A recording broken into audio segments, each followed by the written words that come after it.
Welcome to Time News Studios.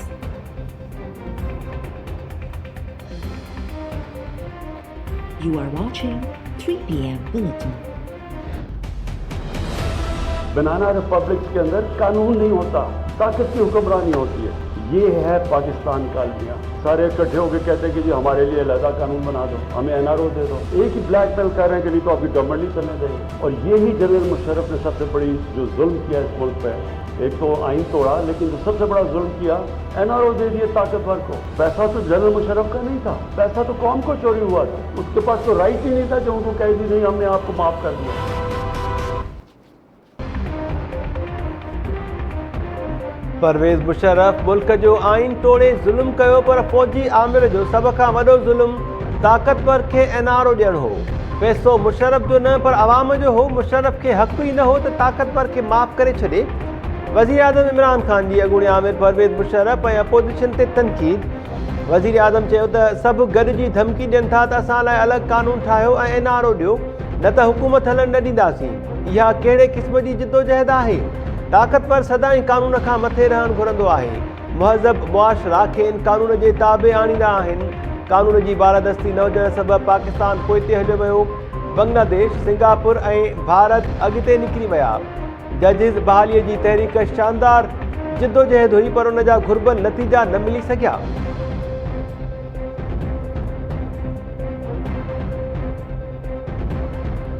सस्ता और फौरी इंसाफ हर शहरी का बुनियादी हक और रियासत की जिम्मेदारी।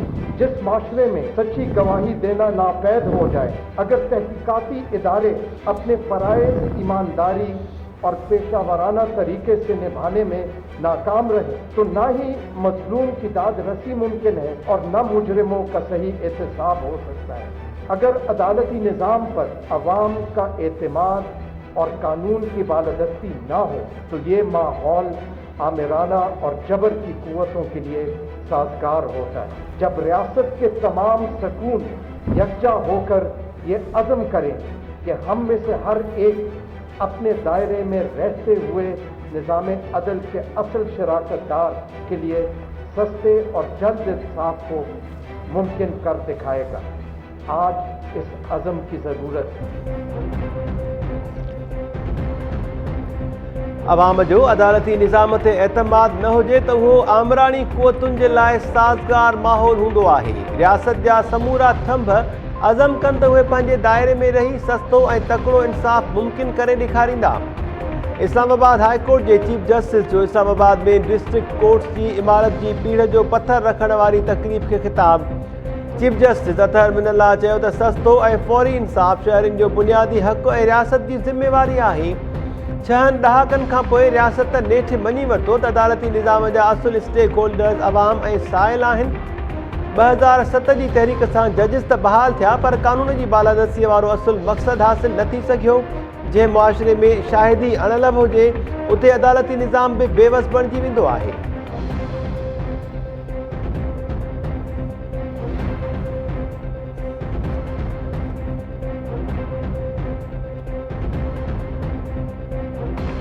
सिंध में 3 सालनि दौरान जारी थियल डोमिसाइल जी नए सिर जांच जो हुकुम। जालसाज़ी में मुलविज़ ऑफिसर्स ख़िलाफ़ सख़्त कार्रवाई जी हिदायत। वॾे वज़ीर मुराद अली शाह डोमिसाइल जी जांच पड़ताल जे लाइ कमेटी जोड़े छॾी।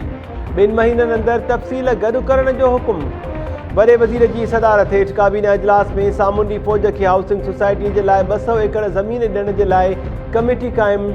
हैदराबाद ऐं सखर में एडिशनल आईजीज़ पुलिस जूं पोस्ट एडिशनल आईजी ट्रेनिंग ऐं रिसर्च डेवलपमेंट में तब्दील करण जी बि मंज़ूरी। मुराद अली शाह चयो आहे त सिंध में औरतुनि, अक़लियतुनि ऐं ॿारनि ख़िलाफ़ ॾोह बर्दाश्त न कंदुसि। पुलिस ऐं लाॻापियल वज़ीर फ़ौरी तौर मसइला हल कनि।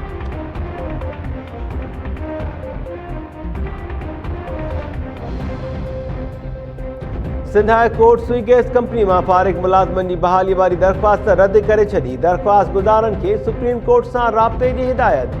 बरतरफ़ मुलाज़िमनि जे वकील ज़मीर घुमरो दलील ॾिना त सुप्रीम कोर्ट जेको एक्ट कलदम करार ॾिनो आहे, दरख़्वास्त गुज़ार मुलाज़िम उन एक्ट तहत बहाल न थिया हुआ। अदालती फ़ैसिले बाद SSGC मां 360 मुलाज़िमनि खे फारिग कयो वियो। अदालत पंहिंजे रिमार्क्स में चयो आहे त फारिग थियल मुलाज़िम सुप्रीम कोर्ट सां राब्तो कनि। ईअं नथो थी सघे त ऑर्डिनेंस आणे मुलाज़िमनि खे बहाल कयो। ऑर्डिनेंस ख़त्म थिए त उन खां पोइ कानून ठाहियो, ईअं मुलाज़िम इंजॉय कंदा रहंदा आहिनि।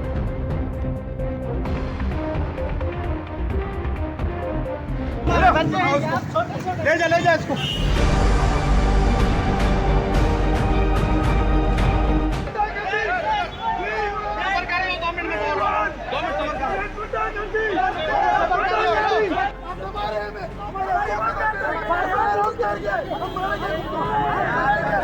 पीछे आ जाओ, थोड़ा वाइट हो जाओ यार।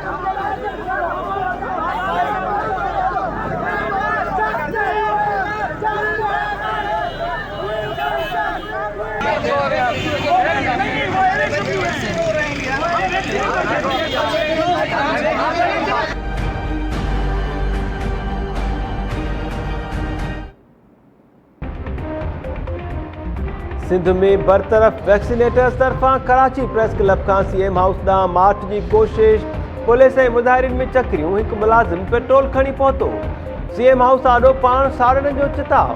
मुज़ाहिरीन चयो आहे त सिंध हुकूमत अदालती हुकुम खे जवाज़ बणाए 300 खां वधीक वैक्सीनेटर्स खे फ़ारिग़ करे छॾियो आहे।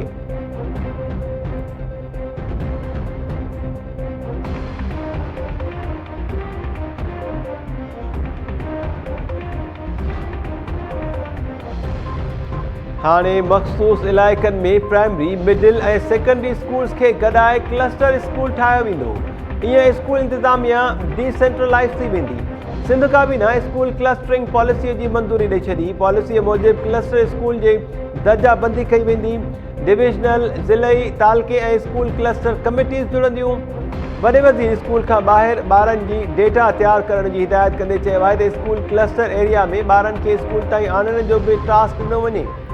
काबीना स्कूल्स जी अपग्रेडेशन जी बि मंज़ूरी ॾेई छॾी। सूबाई वज़ीर सरदार शाह चयो आहे त म्यूनिसिपल जी हद खां ॿाहिरि प्राइमरी स्कूल अंदरि 5 क्लास में 20 छोकिरा ऐं 15 छोकिरियूं पढ़नि थियूं त उनखे एलिमेंट्री स्कूल ठाहियो वेंदो।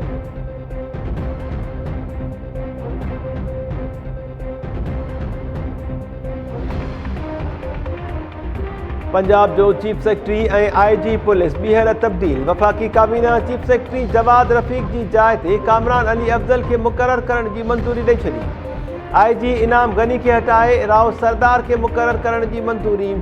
वफ़ाक़ी काबीना जे फ़ैसिले बाद इनाम गनी खे IG रेलवेज़ मुक़ररु करण जो नोटिफिकेशन जारी।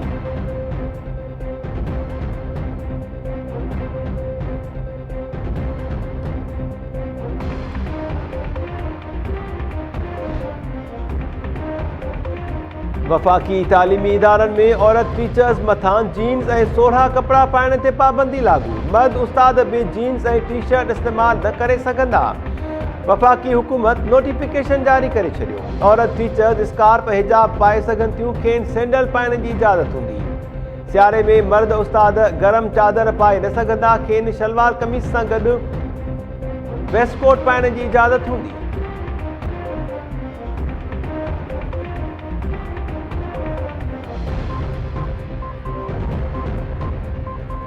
कराची जे सीबी वटि फाथल सामूंडी जहाज़ खे 49 ॾींहनि बाद कढियो वियो। ट्रक ज़रिए जहाज़ खे ऊन्हे समुंड में पहुचायो वियो।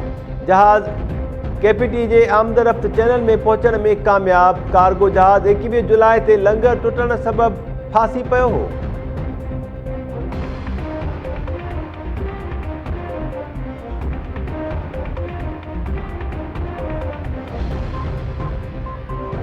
सिंध में पाणी खोट, महांगाई ऐं वफ़ाक़ी खातनि मां सरकारी मुलाज़िमनि जी नेकालीअ ख़िलाफ़ पीपल्स पार्टी जो जेकबाबाद में सिंध बलोचिस्तान सरहद 0 पॉइंट वटि 3 कलाक धरनो।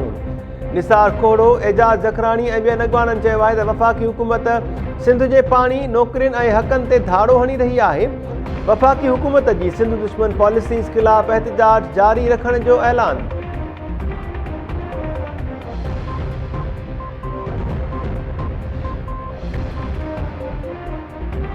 नवाब शाह जी अदालत नौजवान खे हाफ़राए करण ते SHO सकरन ऐं ॿियनि पुलिस एहलकारनि ख़िलाफ़ केस दाख़िल करण जो हुकुम ॾेई छॾियो। दरख़्वास्त गुज़ार मौक़िफ़ इख़्तियार कयो त SHO वसीम मिर्ज़ा एहलकारनि सां गॾिजी 30 जुलाई ते मोहम्मद उर्स ख़ुश्क खे खंभे खणी वई। 2 लख रुपया रिश्वत न ॾियण ते नौजवान खे मुक़ाबले में हाफ़राए कयो वियो।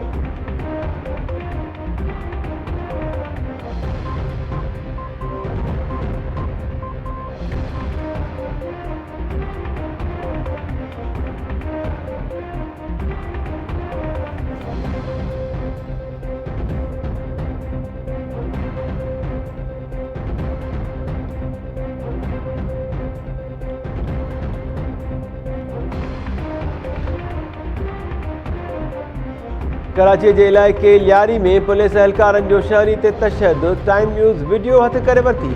वीडियो में 15 जे एहलकारन के शहरी मथा तशद्दुद कंदे ॾिसी सघिजे थो। SSP तरफां टिनी एहलकारन के मुअत्तल करण जो हुकुम।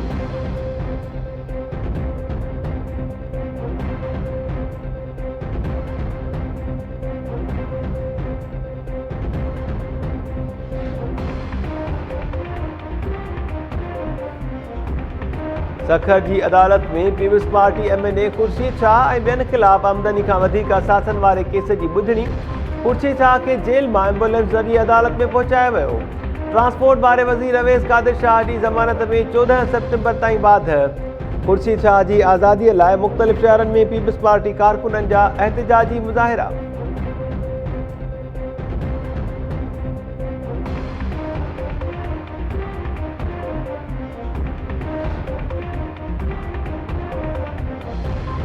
सिंध में पानी खोट खिलाफ आबादकार में सरापा एहतजाज बणियल। जोही, गाजी खुहावर, जरबार, मनहरो ऐं ॿियनि शहरन में मुज़ाहिरा ऐं धरना।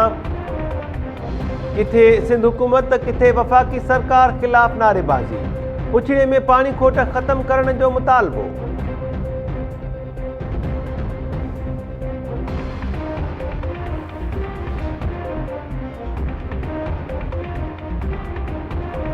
दादू पुलिस जो कारनामो इम्कानी झेड़े के केस में ज़हनी माज़ूर नींगर के जवाबदार नामज़द करे छॾियो।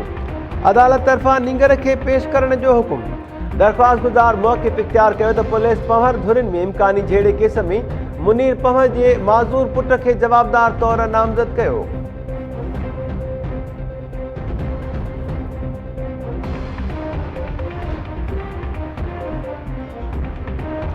खिपरो में सिविल जज के भाव इमाम बख्श दर्स के कत्ल केस में हयात चाहियों के जवाबदार तौर नामज़दगी खिलाफ चाहियां बिरादरी जो धरणो। मुज़ाहिरीन जो चवण है कि पुलिस असुल जवाबदारन के बचाइण के लिए हयात चाहियों के फासाए रही है। नोटिस वरतो वञे।